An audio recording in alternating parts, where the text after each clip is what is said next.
तो चलिए आइए पहले थोड़ा सा बेसिक समझते हैं कि रिमेडियल टीचिंग क्या है। तो ज्यादा कुछ नहीं, आपको सिंपल एक बात समझनी है कि कोई भी बालक जो सामान्य छात्रों से, सामान्य बालकों से पिछड़ जाता है किसी भी कारण से, किसी भी एरिया में उसकी कमी हो सकती है, वीकनेस हो सकती है, उन कमियों की हम पहचान करके दूर करने का काम जिस प्रोसेस में किया जाता है वो आपकी रिमेडियल टीचिंग कहलाती है।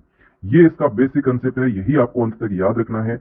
एग्जामिनर भले ही किसी भी लैंग्वेज में वो प्रश्न डाल दे, लेकिन इस कंसेप्ट को ध्यान में रखते हुए किसी न किसी ऑप्शन में वो ऐसी कोई ना कोई बात ऑप्शन में आपको जरूर मिल जाएगी जो आपको उत्तर तक ले जाने में मदद करेगी। तो चलिए आइए कुछ कीवर्ड देख लेते हैं कौन कौन से हमें लास्ट टाइम तक याद रखने हैं। सबसे पहले आप याद रखिएगा टू रेक्टिफाई, इंप्रूव, रेमेडी। ये तीनों वर्ड किससे लिंक होंगे? आपके रेमेडियल टीचिंग से। रेक्टिफाई का मतलब होता है एक प्रकार से सुधार करना। मैंने आपको अभी बताया कि रेमेडियल टीचिंग में हम कमियों को सुधार करेंगे, कमियों को दूर करेंगे, कमियों को गायब करेंगे। ये सारा काम किसमें किया जाएगा? आपका रेमेडियल टीचिंग में किया जाएगा। तो कहीं भी इंप्रूव की बात मिले, रेमेडी की बात मिले, रेक्टिफाई की बात मिले, वो आपके रेमेडियल टीचिंग से बिलोंग करेंगे। इसके बाद अगली बात आप याद रखिएगा कि रेमेडियल टीचिंग जो होती है वो एक प्रोसेस होती है, और प्रोसेस कैसी होती है? सिस्टमेटिक प्रोसेस होती है। एक सिस्टम के थ्रू हम आगे बढ़ते हैं। ऐसा नहीं कि आप किसी भी बच्चे पे रेमेडियल टीचिंग करवा दें, नहीं। जो बच्चे पिछड़ गए हैं उन्हीं बच्चों की पहचान करके हम उनकी कमियों को दूर करने का काम रेमेडियल टीचिंग में करते हैं। ये एक सिस्टमेटिक प्रोसेस होती है, बिना किसी हम कारणवश किसी भी बच्चे पर रेमेडियल कोर्स को नहीं अप्लाई कर सकते। तो ये आप ध्यान रखिएगा। इसके बाद आप याद रखिएगा जो आपका डायग्नोस्टिक टेस्ट होता है, निदानात्मक परीक्षण होता है, उसके बाद की प्रक्रिया है। हमेशा इस वर्ड को ध्यान रखना है, आफ्टर। कभी भी बिफोर नहीं आएगा, आफ्टर प्रोसेस होगी। तो इससे भी आप ध्यान रखिएगा, एग्जामिनर कहीं इधर उधर आफ्टर बिफोर में आपको फंसा सकता है। इसका मतलब ये हुआ कि पहले डायग्नोस्टिक टेस्ट होगा, उसके बाद रेमेडियल टीचिंग होगी। तो डायग्नोस्टिक टेस्ट में क्या होगा? हालांकि ये हमारे सिलेबस में नहीं है, फिर भी आप थोड़ा सा याद रखिएगा कि इसके अंतर्गत हम स्लो लर्नर की क्या करते हैं? आइडेंटिफाई करते हैं, पहचान करते हैं। किसमें? आपके डायग्नोस्टिक टेस्ट में। स्लो लर्नर जो छात्र पिछड़ गया है, जो छात्र किसी भी कारण से पीछे रह गया है, उसको हम स्लो लर्नर कहेंगे।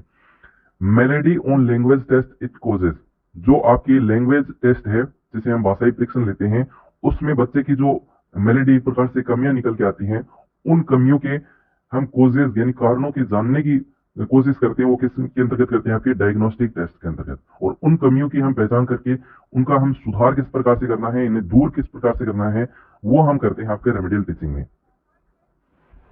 नेक्स्ट पॉइंट है स्पेसिफिक टाइप एरर। बच्चे की जो विशिष्ट प्रॉब्लम है किसी भी एरिया में, उस चीज को क्या करेगा? पिन पॉइंट करेगा। लर्निंग डिफिकल्टीज, इसमें बच्चे की लर्निंग डिफिकल्टीज हो सकती हैं, अधिगम अक्षमता है, जिसे बोलने में दिक्कत है, लिखने में दिक्कत है, इस तरह की कोई भी बच्चे में प्रॉब्लम है, उसको पहचान करने का काम कौन करेगा? आपका डीटी करेगा, यानी diagnostic test. Identify gap in pupil learning, जो छात्र होते हैं उनकी जो लर्निंग में गैप रह जाते हैं सामान्य छात्रों से, उस गैप को पूरा करने का काम भी कौन करेगा? आपका रेमेडियल टीचिंग करेगा। फैलन बिहाइंड अदर, जो छात्र पिछड़ गए हैं। कहने का मतलब यह है कि ये जितना भी काम है, ये सारा काम किसका है? आपका डायग्नोस्टिक टेस्ट का होगा।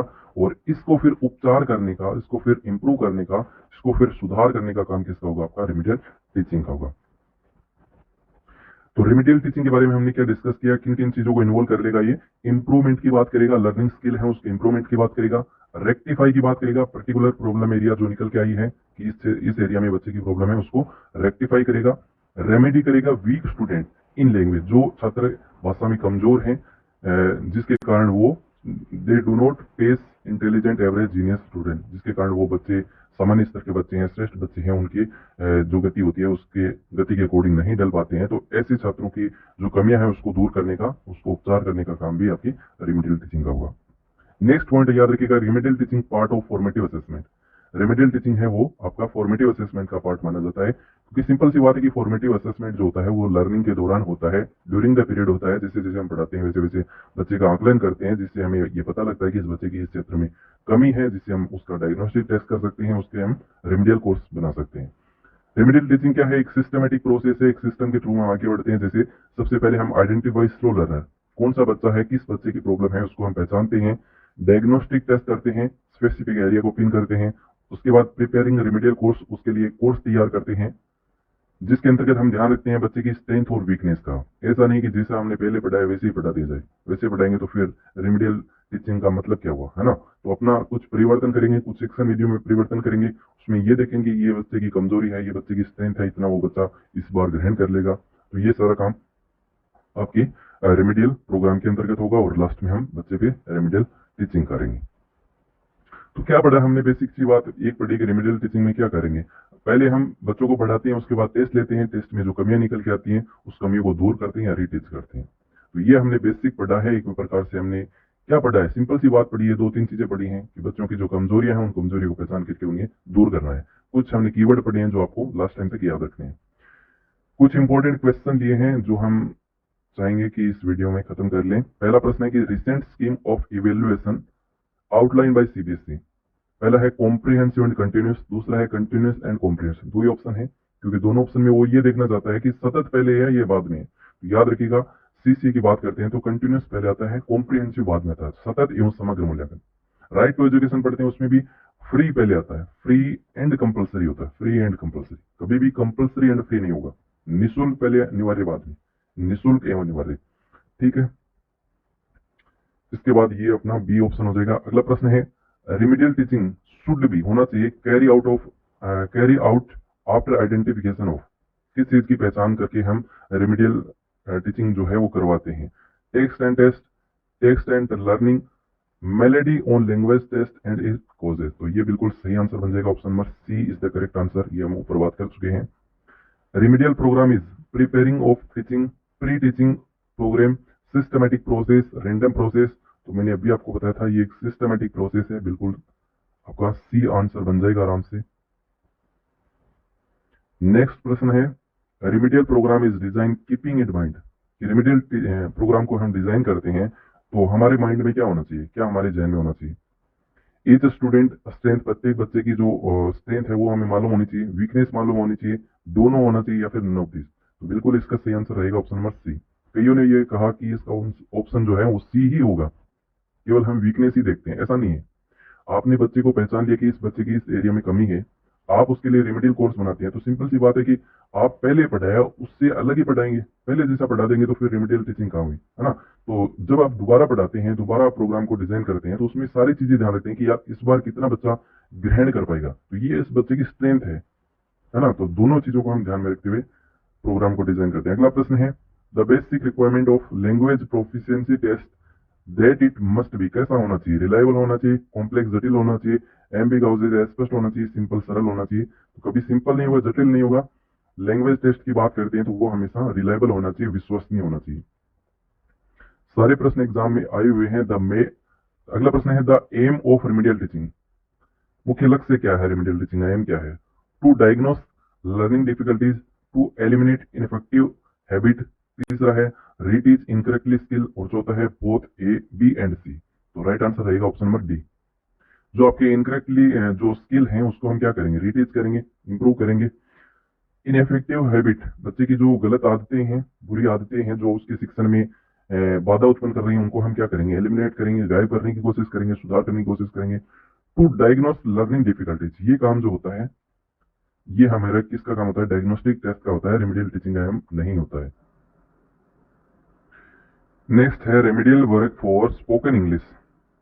स्पोकन इंग्लिश के लिए हम रेमेडियल जो टीचिंग है, रेमेडियल काम है, वो किस प्रकार से कर सकते हैं? पहला ऑप्शन है ड्रिल एंड स्टडिंग, दूसरा है रिवीजन करवाओ, ड्रिल करवाओ, सिचुएशनल कम्युनिकेटिव प्रैक्टिस करवाओ एंड रिव्यू करो, तीसरा है गोइंग थ्रू सिचुएशनल प्रैक्टिस, और चौथा है आपका रिवीजन एंड प्रैक्टिस। तो यहाँ तो मेरे ख्याल से अब कोई दिक्कत होगी नहीं। और एक तो आपको लॉजिक भी याद रखना है कि जो ऑप्शन सबसे बड़ा होगा वही आंसर बनेगा। सिंपल सी बात है, इसमें सारी चीजें आ गई। रिवीजन भी करवा दो, अभ्यास करवा दो, कम्युनिकेशन करवा दो, रिव्यू कर लो उनका, है ना? तो सबसे अच्छा तरीका यही होगा, option B will be right answer. कितने करवा दिए? 7 करवा दिए, ये 8 हुआ। अब 7 मैंने करवा दिए, आगे वाले जो 13 प्रश्न है वो आपको करने हैं, क्योंकि मुझे थोड़ा सा काम याद आ गया है, वो करना जरूरी है और अभी समय नहीं है ना। तो आप जरूर इनको करिएगा, कंसेप्ट मैंने आपको बता दिया है। हाँ, एक बात याद रखना, ये 13 प्रश्न आप करोगे ना तो आपको खुद को ये लगेगा कि हाँ यार मेरा ये कंसेप्ट है बहुत बढ़िया हो गया है, और ईमानदारी से करने हैं। सबके आंसर आज मैं अभी बताने वाला हूँ, लास्ट में बता दूंगा आपको, लेकिन ईमानदारी होनी चाहिए। भले ही प्रश्नों की संख्या 13 ही है, लेकिन 13 प्रश्न करने के बाद भी आपको ये कॉन्फिडेंस होना चाहिए कि आज मैंने ये टॉपिक को अच्छी तरह से तैयार किया, प्रश्न भी किए, और अब कैसा भी प्रश्न आ जाए मैं करके आऊंगा। बाकी कोई दिक्कत नहीं है, कहीं से भी पढ़ो कोई दिक्कत नहीं है, कंसेप्ट अच्छा अपने जहन में रखो। तो ये 8वां प्रश्न हो जाएगा, इसको करिएगा, इसका आंसर लगाइएगा अपनी कॉपी के अंतर्गत। ये 9वां प्रश्न हो गया है, आए हुए प्रश्न है सारे।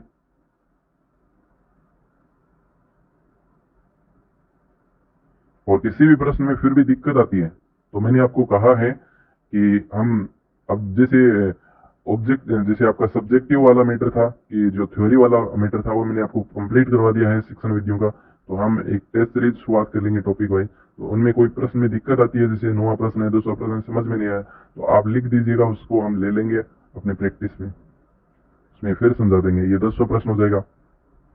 ये 11वां प्रश्न है आपका। ये 12वां प्रश्न है। क्वेश्चन नंबर 13 है। क्वेश्चन नंबर 14, 15, 16, 17 नंबर, वीडियो को पॉज कर लो ना, कोई दिक्कत नहीं होगी। 18 नंबर, 19 नंबर, और ये आपका लास्ट 20 नंबर। अब 20 प्रश्न हो गए। आपने 8 से लेके 20 तक के एक तरफ आंसर लिख लिया अपनी कॉपी के अंतर्गत। अब यहाँ पे आप मैच कर लीजिए कि कौन सा आपका आंसर सही है, कौन सा आपका गलत हुआ है, उसको आप फिर देखिए। यही एक अच्छा तरीका है। अब जितना पढ़ना था कि रेमेडियल टीचिंग क्या है, कौन कौन सी हमें चीजें ध्यान रखनी है, वो मैंने आपको सारे बता दिए। आप ऑब्जेक्टिव निकालिए, जितने ज्यादा आपको ऑब्जेक्टिव मिलते हैं इस टॉपिक के वो निकालिए, उससे ज्यादा और ज्यादा आपका कंसेप्ट क्लियर होगा। बाकी बाकी थ्योरी कितनी पढ़ लो, थ्योरी से कभी कंसेप्ट क्लियर नहीं होगा। थ्योरी इतनी पढ़ो जितना आपका कंसेप्ट क्लियर हो जाए। उसके बाद जितने ऑब्जेक्टिव हो उसको निकालो, कहीं से भी मिलते हो, किसी भी टेस्ट सीरीज में मिलते हो। और खुद पे कॉन्फिडेंस रखो कि रेमेडियल टीचिंग के आने वाले जो 2-3 प्रश्न होंगे वो तो मेरे गलत हो ही नहीं सकते।